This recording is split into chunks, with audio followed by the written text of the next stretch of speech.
Hello friends, welcome back to my channel. आज का हमारा टॉपिक है रिटर्न्स ऑफ स्केल, यानी कि स्केल के प्रतिफल या पैमाने के प्रतिफल। When all the factors of production like land, labor, capital, etc. are increased in the same proportion and we see how output changes, it is called returns of scale। यानी कि जब उत्पादन के सभी कारक भूमि, श्रम, पूंजी आदि समान अनुपात में बढ़ाए जाते हैं और देखते हैं कि उत्पादन कैसे बदलता है, तो उसे स्केल के प्रतिफल कहते हैं या पैमाने के प्रतिफल कहते हैं। अब मान लीजिए कि आप अगर कोई चीज़ में आप 10 रुपये इन्वेस्ट कर रहे हैं, उसमें आपको 20 रुपये मिल रहे थे, तो अगर आप अगली बार उसमें 20 रुपये इन्वेस्ट कर रहे हैं तो आप एक्सपेक्ट करेंगे, आपको लगेगा कि 40 रुपये मिलेंगे, कि अगर डबल मिल रहे हैं तो डबल मिलेंगे। तो इसमें हमें ये पता चलता है कि अगर हम अपनी एक चीज़ बढ़ा रहे हैं तो उस चीज़ का, यानी कि हम अपनी इनपुट बढ़ा रहे हैं, तो उसका आउटपुट पे क्या रिजल्ट आता है। अब इसकी डेफिनेशन दी है मार्शल ने। Returns of scale refers to the change in output when all inputs are increased in the same proportion। यानी कि जब सभी इनपुट समान अनुपात में बढ़ाए जाती हैं और उत्पादन में बदलाव होता है, तो इसे स्केल का प्रतिफल कहते हैं। अब मान लीजिए कि एक किसान है, वो उसने एक लिमिटेड एरिया लिया हुआ है, उसमें वो अपने 10 वर्कर्स लगा रहा है और उसको मिल रहे हैं 20 किलो, कोई भी चीज़ मिल रही है, मान लीजिए 20 किलो अनाज मिल रहा है, तो उसने क्या करी, अपनी भूमि भी दुगनी कर दी। अब वर्कर्स 10 की जगह 20 कर दिए, तो वो क्या करेगा कि उसको पहले अगर उसको 20 किलो अनाज मिल रही थी, अब वो उसको लगेगा कि अब उसको 40 किलो अनाज मिलेंगे।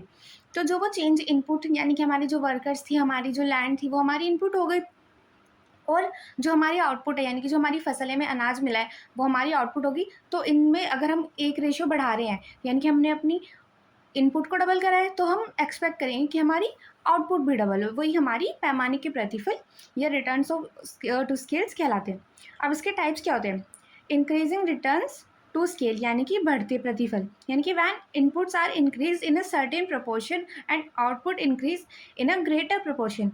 यानी कि आपने क्या किया है, जो आपकी इनपुट थी, आप पहले अगर किसी चीज़ में 10 रुपये लगा रहे थे, आपने लगाए हैं इस बार 20 रुपये, आपको पहले प्रॉफिट हो रहा था 10 रुपये में, 20 रुपये का प्रॉफिट हो रहा था आपको।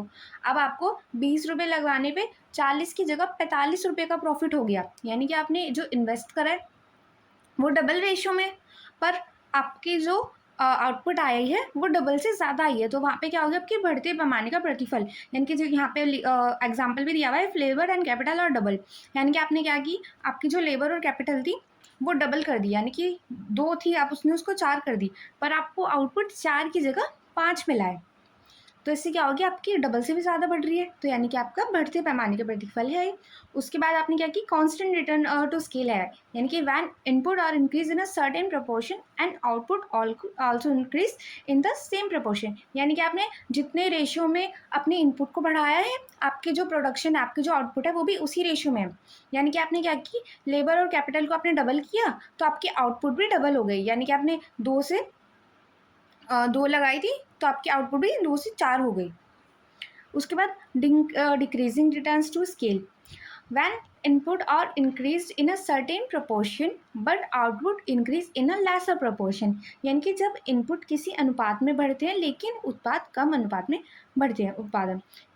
जैसे कि मान लीजिए, if labours and capitals are double, यानी कि आपने क्या किया है, अपनी लेबर और कैपिटल को तो डबल कर दिया, पर आउटपुट आपकी क्या हो रही है, डबल से कम हो रही है।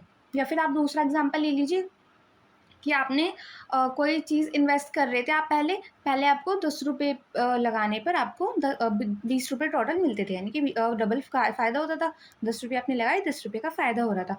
आपने इस बार 20 रुपये लगाए, आपने सोचा आपको मिलेंगे 40 रुपये, पर आपको कितने मिले, 35 रुपये मिले। यानी कि आपके डबल से कम आपकी आउटपुट आई है, पर आपने क्या की थी, इन्वेस्ट डबल की थी, यानी कि आपकी इनपुट तो डबल थी पर आउटपुट आपकी डबल से कम आई है, तो वो घटते पैमाने का प्रतिफल होगा। यानी कि अगर हमारा जो स्केल है, अगर वो इंक्रीजिंग मोड में है, तो हम जिस रेशियो में अपनी चीज़ें बढ़ाएंगे उससे ज़्यादा हमें बेनिफिट होगा। फिर उसके बाद अगर वो कांस्टेंट है, यानी कि जिस रेशियो में हम अपनी इनपुट लगेंगे उसी में हमारे आउटपुट होगा सेम रेशियो में। और डिक्रीजिंग है तो हमारी इनपुट हम ज़्यादा लगाएंगे पर उस रेशियो से कम में आएगी हमारी आउटपुट। आई होप आपको आज का वीडियो अच्छा लगा हो। Thank you for watching, keep studying.